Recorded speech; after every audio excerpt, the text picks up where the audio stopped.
I usually either had no dreams at all or maybe okay ones. I think I averaged about 4 hours sleep a day with cat naps while flying behind the machine gun. Keeping up the mechanics on the helicopter and flying combat missions took up most of the day, but I had one dream that was very frightening for me. I woke up after seeing myself burnt and bloody lying dead next to a crashed Huey helicopter.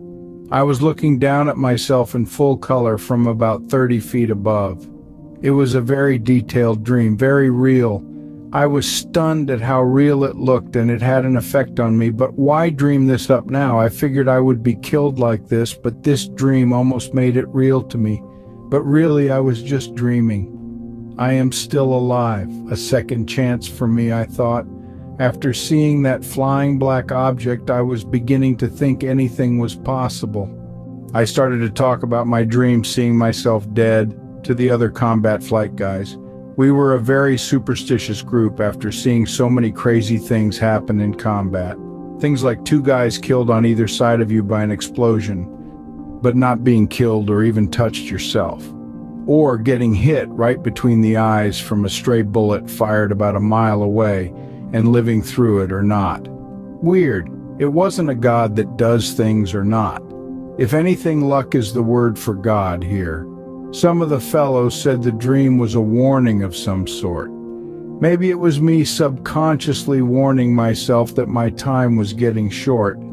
So far I've been lucky, but that luck may not last much longer. After all, there is a thing called the law of averages.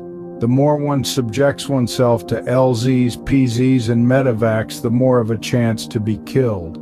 Most of the guys who would rub shoulders with me for good luck said it was time for me to quit flying.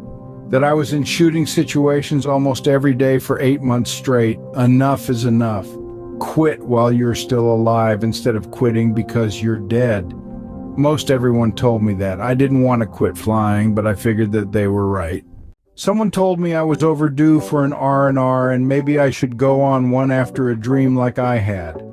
Fellows were eligible for an R&R after 6 months in Vietnam if one lives that long. An R&R is a 6-day and night trip overseas out of Vietnam to a peaceful destination. There were choices of destinations like Hong Kong, Taipei, Bangkok, Hawaii, Singapore, and Australia.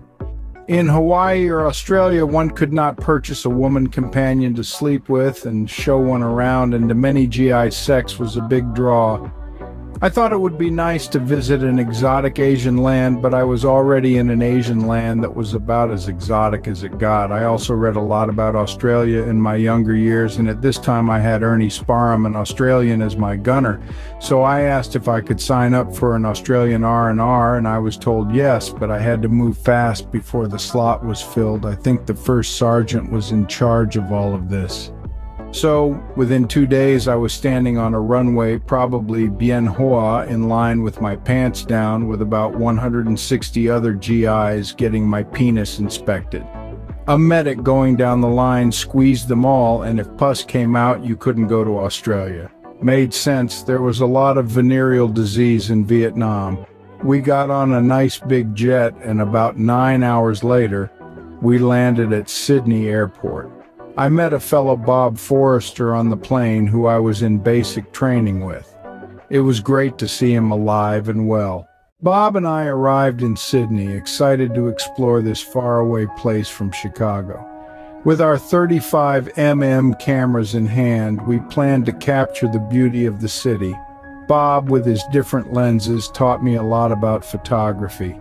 We stayed in hotels offering discounts to GIs sharing a room due to our similar last names. On one adventurous night, we found ourselves on the hotel roof taking long exposure pictures. Bob's artistic approach impressed me. Meanwhile, I ventured into civilian life, buying clothes and visiting a popular club called Whiskey A Go-Go in King's Cross. There I met Sandra and her friend, and after inviting them to show us around Sydney for 6 nights, we had a fantastic time exploring the city's nightlife and enjoying the latest rock and roll music. It was an unforgettable experience filled with fun and adventure.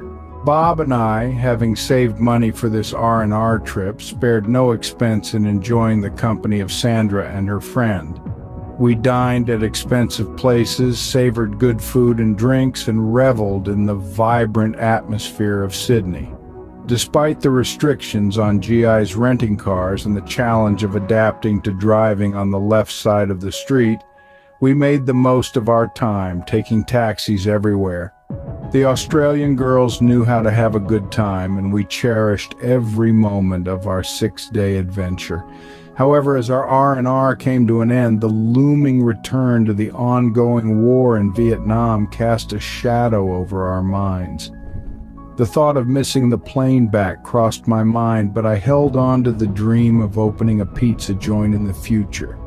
With this newfound aspiration, I boarded the plane, ready to face the challenges ahead.